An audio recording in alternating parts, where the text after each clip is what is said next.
सबसे पहले आप सभी को राधे राधे, जय श्री कृष्णा। आप सभी का स्वागत है मेरे चैनल काव्या कजरी पर। माघ कृष्ण चतुर्थी को संकट का त्योहार मनाया जाता है। इस दिन संकट हरण गणपति गणेश जी का पूजन होता है। इस व्रत को करने से सभी कष्ट दूर होते हैं और समस्त इच्छाओं व कामनाओं की पूर्ति होती है।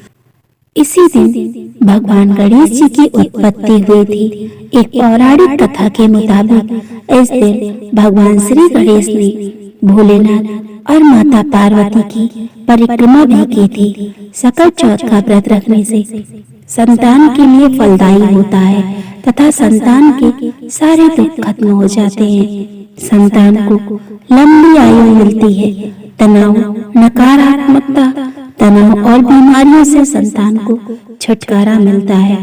इस दिन व्रत करने से वैवाहिक जीवन सुखमय होता है तथा सौभाग्य में वृद्धि होती है। संतान की लंबी आयु के लिए इस दिन स्त्रियां दिन भर निर्जल व्रत रखकर शाम को फलाहार लेती हैं। दूसरे दिन सुबह सकट माता को चढ़ाए गए पूरी पकवानों को प्रसाद रूप में ग्रहण करती हैं।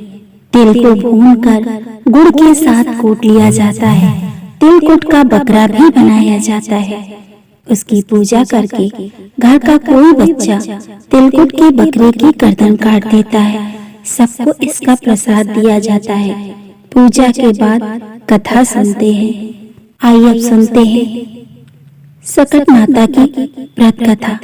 किसी नगर में एक कुम्हार रहता था कि एक बार उसने बर्तन बनाकर आंवा लगाया तो आंवा पका ही नहीं।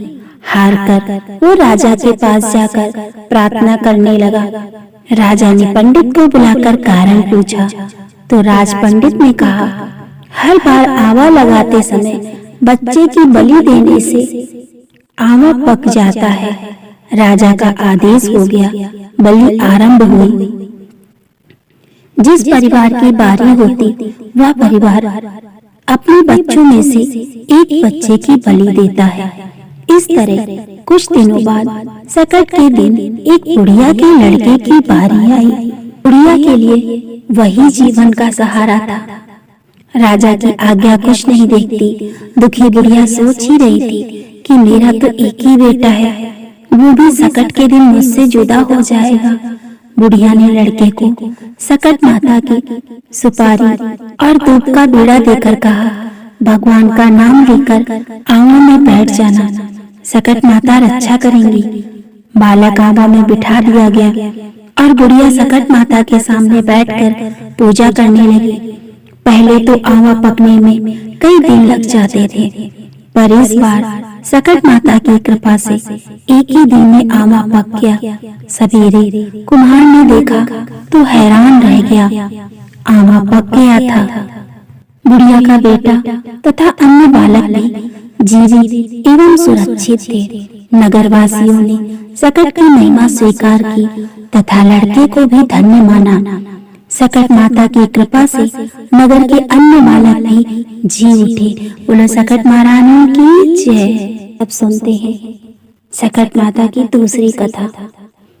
एक बुढ़िया थी। वो बहुत गरीब और दृष्टिहीन थी। उसके एक बेटा और बहू थे। वह बुढ़िया सदैव गणेश जी की पूजा किया करती थी। एक दिन गणेश जी की प्रकट होकर उस बुढ़िया से बोले, बुढ़िया माँ तू जो भी चाहे मांग ले। बुढ़िया बोली, मुझसे तो मांगना नहीं आता, कैसे और क्या मांगू। तब गणेश जी बोले, अपने बेटे बहू से पूछ लो।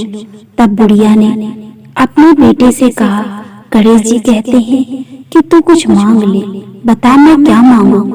पुत्र ने कहा, माँ तू धन मांग ले। बहू से पूछा, बहू ने कहा नाती मांग ले।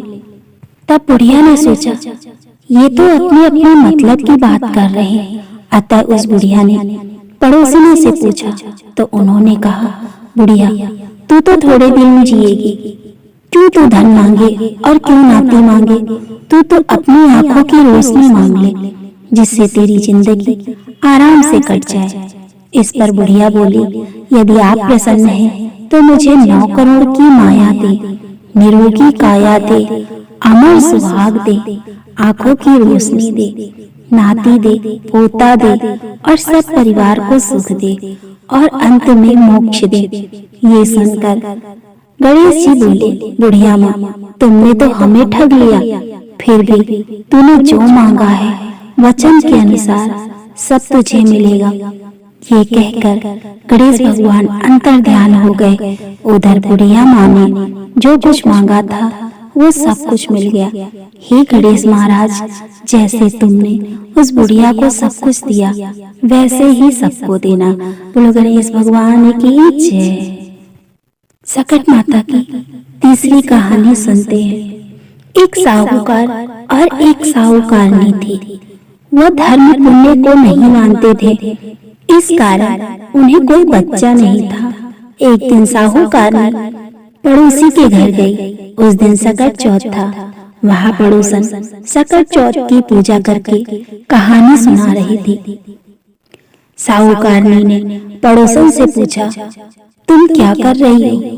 पड़ोसन बोली, आज सकट चौथ का व्रत है, इसीलिए कहानी सुना रही हूँ। तब साहूकारनी बोली, चौथ के व्रत करने से क्या होता है? तब पड़ोसन बोली, इसे करने से अन्न, धन, सुहाग, पुत्र सब मिलता है।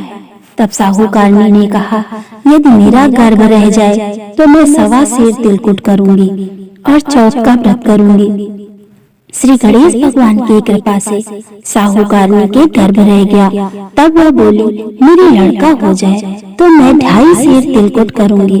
कुछ दिन बाद उसकी लड़का हो गया तो वो बोली, हे चौथ माता, मेरे बेटे का ब्याह हो जाए तो 5.25 सेर का तिलकुट करूंगी। कुछ वर्षों के बाद उसके बेटे का विवाह तय हो गया और उसका बेटा विवाह करने चला गया, लेकिन साहूकारनी ने तिलकुट नहीं किया। इस कारण से सकट माता नाराज हो गई। उन्होंने फिर से उसके बेटे को उठाकर पीपल के पेड़ पर बिठा दिया। सभी वर को खोजने लगे पर वो नहीं मिला। हताश होकर लोग अपने अपने घरों को लौट गए। इधर जिस लड़की से साहूकारनी के लड़के का विवाह होने वाला था, वो अपनी सहेलियों के साथ गणगौर पूजन के लिए जंगल में दूध लेने गई। तभी रास्ते में पीपल के पेड़ से आवाज आई, ओ मेरी अर्धव्याही। ये बात सुनकर जब लड़की घर आई तो उसके बाद धीरे धीरे सूख कर कांटा होने लगी। एक दिन लड़की की माँ ने पूछा, मैं तुम्हें अच्छा खिलाती हूँ, अच्छा पहनाती हूँ, फिर भी तू सूखती जा रही है, ऐसा क्यों? तब लड़की अपनी माँ से बोली कि वो जब भी दूध लेने जंगल जाती है तो पीपल के पेड़ से एक आदमी बोलता है कि ओ मेरी अर्धव्याही। उसने मेहंदी लगा रखी है, सिहरा भी बांध रखा है। तब उसकी माँ ने पीपल के पेड़ के पास जाकर देखा तो ये तो उसका जमाई है। तब उसकी माँ ने जमाई से कहा, यहाँ क्यों बैठे हो? मेरी बेटी तो अर्धव्याही कर दी और अब क्या लोगे? साहूकारनी का बेटा बोला, मेरी माँ ने सकट चौथ माता का तिलकुट बोला था लेकिन नहीं किया, इसीलिए चौथ माता नाराज होकर मुझे यहाँ बिठा दिया। ये सुनकर उस लड़की की माँ साहूकारनी के घर गई और उससे पूछा, तुमने सकट चौथ का कुछ बोला है क्या? तब साहूकारनी बोली, तिलकुट बोला था। उसके बाद साहूकारनी बोली, मेरा बेटा घर आ जाए तो 2.5 मन का तिलकुट करूंगी। इससे श्री गणेश भगवान प्रसन्न हो गए और उसके बेटे को फेरों में लाकर बैठा दिया। बेटे का विवाह धूमधाम से हो गया। जब साहूकारनी का बेटा बहू घर आ गए तब साहूकारनी ने 2.5 मन तिलकुट किया और बोली, हे सकट चौथ माता, आपके आशीर्वाद से मेरे बेटा बहू घर आए हैं, जिससे मैं हमेशा तिलकुट करके व्रत करूंगी। इसके बाद सारे नगरवासियों ने तिलकुट के साथ सकट चौथ माता का व्रत करना आरंभ कर दिया। हे सकट चौथ माता, जिस तरह साहूकारनी को बेटी बहू से मिलवाया, वैसे ही हम सबको मिलवाना। इस कथा को कहने सुनने वालों का भला करना। बोलो सकट चौथ की जय, बोलो गणेश भगवान की जय। एक शहर में एक देवरानी जेठानी रहा करती थी। देवरानी गरीब थी और जेठानी अमीर थी। देवरानी हमेशा गणेश जी का पूजन और व्रत करती थी। देवरानी का पति जंगल से लकड़ी काट कर बेचता। देवरानी घर का खर्चा चलाने के लिए जेठानी के घर पे काम करती थी और शाम को बचा हुआ खाना लेकर जाती थी। माघ महीने में गणेश जी का सकट चौथ का व्रत देवरानी ने रखा। उसके पास पैसे नहीं थे, इसीलिए उसने तिल व गुड़ लाकर तिलकुटा बनाया। पूजा करके तिल चौथ की कथा सुनी। जेठानी के यहाँ काम करने चली गई। सोचा शाम को चंद्र का अर्घ देकर जेठानी के यहाँ से लाया गया खाना और तिलकुटा खाएगी। शाम को जब जेठानी के घर खाना बनाया तो उसके जेठानी का व्रत होने के कारण सभी ने खाना खाने से मना कर दिया। अब देवरानी ने जेठानी से बोला, आप मुझे खाना दे दो जिससे मैं घर जाऊं। इस पर जेठानी ने कहा, आज तो किसी ने भी अभी तक खाना नहीं खाया, तुम्हें कैसे दे दूं? तुम सवेरे का बचा हुआ खाना ले जाना। देवरानी उदास मन से घर चली आई। देवरानी के घर पर पति बच्चे सब आस लगाए बैठे थे कि आज तो त्योहार है, इसीलिए कुछ पकवान आदि खाने को मिलेगा। लेकिन जब बच्चों को पता चला आज तो रोटी भी नहीं मिलेगी तो बच्चे रोने लगे। उसका पति भी बहुत क्रोधित हो गया और कहने लगा कि दिन भर काम करने के बाद वह दो रोटियां भी नहीं ला सकती। वह बेचारी गणेश जी को याद करती हुई रोते रोते पानी पीकर सो गई। उस दिन सकट माता बुढ़िया माता का रूप धरकर देवरानी के सपने में आई और कहने लगी, सो रही है या जाग रही है? वो बोली, कुछ सो रहे हैं कुछ जाग रहे हैं। बुढ़िया बोली, भूख लगी है, खाने के लिए कुछ दे दो। देवरानी बोली, क्या दूं? मेरे घर में तो अन्न का एक भी दाना नहीं है। जेठानी बचा कुचा खाना देती थी, आज वो भी नहीं मिला। पूजा का बचा हुआ तिलकुटा छीके में पड़ा है, वही खा लो। सकट माता ने तिलकुट खाया। उसके बाद कहने लगी, निपटाई लगी है, कहाँ निपटे? उसने कहा, ये खाली झोपड़ी है, आप कहीं भी जा सकती हो, जहाँ इच्छा हो वहाँ निपट लो। फिर सकट माता बोली, अब कहाँ पूछूं? अब देवरानी को बहुत गुस्सा आया, उन्हें कब से परेशान किए जा रही थी, सो बोली, मेरी साड़ी से पूछ लो। देवरानी जब सुबह उठी तो ये देखकर हैरान रह गई कि पूरा घर हीरे और मोतियों से जगमगा उठा। उस दिन देवरानी जेठानी के यहाँ काम करने नहीं गई। जेठानी ने कुछ देर तो राह देखी, फिर बच्चों को देवरानी के घर बुलाने भेज दिया। जेठानी ने सोचा कल खाना नहीं दिया था, इसीलिए शायद देवरानी बुरा मान गई होगी। बच्चे बुलाने गए। देवरानी ने कहा, बेटा बहुत दिन तेरी माँ के यहाँ काम कर लिया। बच्चों ने घर जाकर माँ से कहा, चाची का पूरा घर हीरे और मोतियों से जगमगा उठा। जेठानी दौड़कर देवरानी के पास आई और पूछा, ये सब कैसे हो गया? देवरानी ने उसके साथ जो हुआ सब कह डाला। जेठानी ने भी वैसा ही करने की सोची। उसने भी सकट चौथ के दिन तिलकुटा बनाया।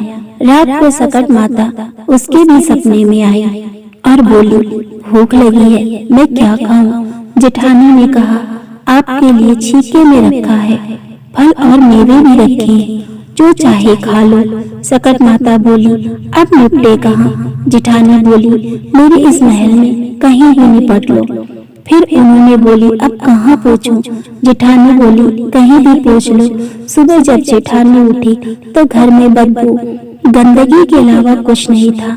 हे सकट माता, जैसे आपने देवरानी पर कृपा करी वैसे ही सब पर कृपा करना।